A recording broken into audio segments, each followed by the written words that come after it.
Today we're going over Acts chapter 22 in detail. We can see that after reading this chapter yesterday, a lot of the chapter, at least the first half, deals with Paul's speech, his sermon to the people in Jerusalem. And we can see at the end of 21 and at the beginning of chapter 22 in verse 2 that he's addressing the people in the Hebrew language. And the reason this is important to note is because this indicates that most of the people listening to him were Jews.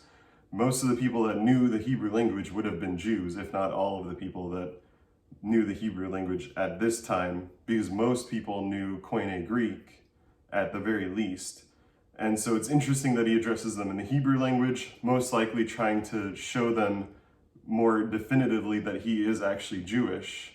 And this is also important because it shows us that what happened was more to do with what Paul did in the temple, bringing those four men in. The Jewish people there thought that he was bringing in Gentiles, which would have been against Hebrew law and custom. And so they were in an uproar about that more than anything, it seems.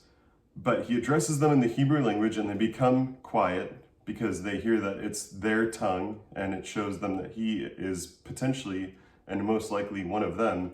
And so he starts off his speech by explaining who he is, where he's from, and he also emphasizes the fact that he studied at the feet of Gamaliel, who was a Pharisee teacher, a teacher of the Pharisaical school of thought. And this is important because Gamaliel was a very respected teacher, well known, and they would have known by him saying this that he was of the Pharisaical school of learning, and that would have placed him higher up in their minds, in their religious order of things. So for him to study under Gamaliel indicated that he was a really good, well-learned Jew and would have been following the law.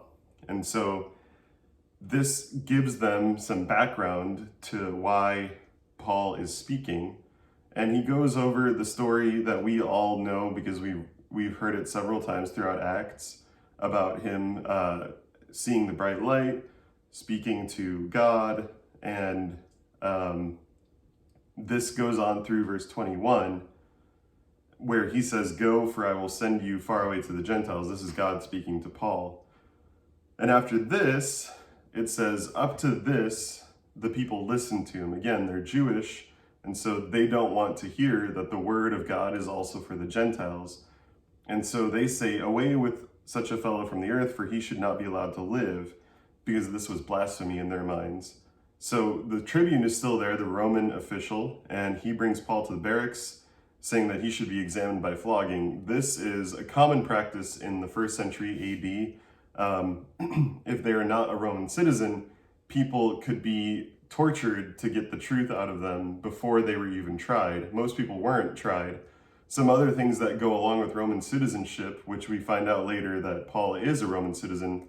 If you were a Roman citizen, you most of the time were exempt from crucifixion as a way of execution.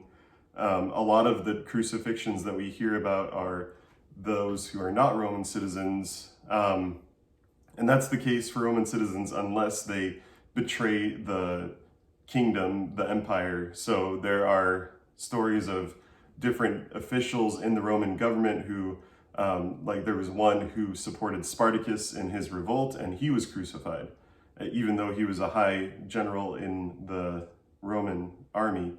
But in any case, what this tells us is that they were actually kind of afraid that they would do something to Paul that they were not supposed to do to a Roman citizen. Roman citizenship bought Paul a lot of clout in the Gentile world just because he was a Roman citizen, and a lot of people in the Gentile world were not Roman citizens and wanted to be Roman citizens. So this is why in verse 28 we read that the tribune answered, "I bought this citizenship for a large sum," and Paul says, "I am a citizen by birth." Some scholars debate whether or not Paul was a citizen of Rome, but there are more indications here, and also there are some indications in external works of the similar time period that would point to it not being impossible for a Jew to be a Roman citizen. And here it makes sense that he would be a Roman citizen, just based on what happens later on in this book. So we end this chapter in verse 30 by Paul being